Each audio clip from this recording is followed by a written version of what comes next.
Ukraine और रसिया दोनों के बीच में युद्ध हुआ। पुतिन की किरकिरी नहीं हुई, इसलिए नहीं हुई क्योंकि पुतिन हमेशा कंसिस्टेंट रहे। लड़ाई लड़ना था तो लड़ाई लड़े, चाहे वो जिस भी कारण से भी हो। पूरा नेटो लग गया लेकिन वो अपनी बात पर वो अड़े रहे और बार बार ललकारते रहे कि जरा और आगे आकर के देखो, हम फिर बताते हैं तुम्हारे अंदर हम घुस जाएंगे, हम यूरोप को मारेंगे, हम जर्मनी को मारेंगे, हम फ्रांस को मारेंगे, हम ब्रिटेन को मारेंगे, हम पीटेंगे तुम लोगों को आकर के। और किसी ने फिर हिम्मत नहीं दिखाई। दूसरी तरफ जरा यहां पर आप देखिए, जरा यहां ईरान जो है पूरी ताकत अमेरिका लगा दिया। ठीक है कि अमेरिका के साथ उसके दोस्त लोग जो नाटो है, एक तरफ नाटो बिखर गया, दूसरी तरफ अमेरिका के अपने जो दोस्त थे वे साथ नहीं आकर के खड़े हुए। अमेरिका के जो लक्ष्य थे, मिलिट्री ऑब्जेक्टिव था, वो फुलफिल नहीं कर पाया।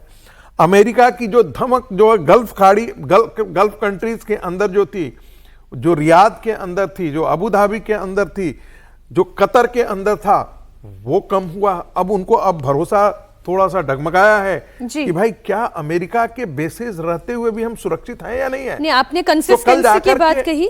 कल जाकर के वो अपनी चीजों को, अपनी पॉलिसी को रिकॉन्फ़िगर करेंगे, ये मुझे ऐसा लगता है। नहीं सर, आपने कंसिस्टेंसी की बात कही। डोनाल्ड ट्रंप की भी एक कंसिस्टेंसी है नाटो को गरियाने में। हॉर्मुज़ को लेकर ट्रंप ने फिर से नाटो को भला बुरा कहा है। उन्होंने कहा कि हॉर्मुज़ खुल गया है और अब नाटो देश उन्हें मदद देने के लिए फोन कर रहे हैं। ये वाकई ऐसा होता भी है यार, ऐसे ट्वीट कर देते हैं हमको मैंने इस पर हमेशा संदेह रहता है। नहीं लेकिन है, सुनिए ना, पहले तो डोनाल्ड ट्रंप की बात तो आ जाए। डोनाल्ड ट्रंप ये कह रहे हैं लेकिन मैंने नाटो से कह दिया कि आपकी हेल्प नहीं चाहिए और आप कागजी शेर हैं। आप सुने ये बयान भी।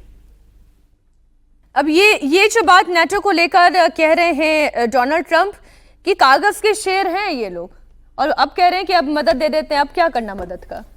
देखिए, ट्रम्प साहब तो सबको कागज का शेर कहते हैं। उन्होंने कहा था रूस भी कागज का शेर है, चीन के लिए भी वो कहते हैं कि चीन कागज का शेर है। अब ईरान भी कुछ दिनों पहले तक वही था। ईरान के लिए भी वो इस बात का जिक्र कर रहे थे। लेकिन मुझे लगता है कि ट्रम्प लगातार नाटो को जिस तरीके से हड़काते रहे पहले से लेकर, और जिस तरीके से तमाम अपने सहयोगी जो लंबे समय से अमेरिका के सहयोगी देश रहे, वैसे ये जुगलबंदी काफी वो लग रही है, प्रॉमिसिंग लग रही है। बिल्कुल, जिस तरीके से तमाम देशों के राष्ट्र देशों की ट्रम्प हंसी उड़ाते रहे, उनके बारे में तमाम तरह के मजाक करते रहे, और कई राष्ट्र देशों को कहना पड़ा कि ट्रम्प साहब आप कम बोला कीजिए, आप थोड़ा मर्यादित भाषा में बात कीजिए। तो ट्रम्प इस बात की परवाह नहीं करते कि वो अमेरिका के राष्ट्रपति, उनको एक गरिमा और एक डेकोरम के साथ बात करना चाहिए। उन्हें जो मन में लगता है बोल देता है, कोई उनको फोन करे या ना करे, वो कह देते मेरी बातचीत हुई। भारत के प्रधानमंत्री के लिए उन्होंने कहा था कि मोदी साहब से मेरी बात हुई, जबकि भारत ने फिर बताया कि नहीं, हमारी अमेरिका के राष्ट्रपति से कोई बात पीएम साहब की नहीं हुई थी।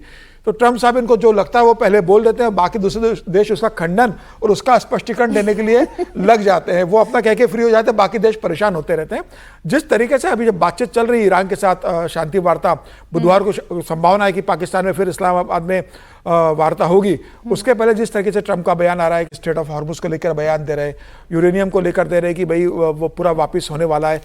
मुझे लगता है कि ईरान के बाद के नेताओं का जिस तरीके से बयान आया है, तो ट्रम्प, मुझे लगता है कि ट्रम्प को इस समय थोड़ी शांति रखना चाहिए। बातचीत हो रही है, कोई समझौता हो जाए उनकी बातचीत से, और जिस तरीके से वो ट्रुथ पर लिख रहा है, वो जिस तरीके से पत्रकारों से बात कर रहे हैं, वो जिस तरीके से बड़बोलापन दिखा रहे हैं, मुझे लगता है ये शांति प्रक्रिया में एक बाधा उत्पन्न होगी। वो पहले हो जाने दे, उसके बाद क्रेडिट लेकिन हॉर्मुज़ को लेकर ईरान तो ट्रंप से बहुत नाराज हैं। भले ही हॉर्मुज़ खोल दिया गया हो, लेकिन ट्रंप की बातें ईरान को चुभ रही हैं।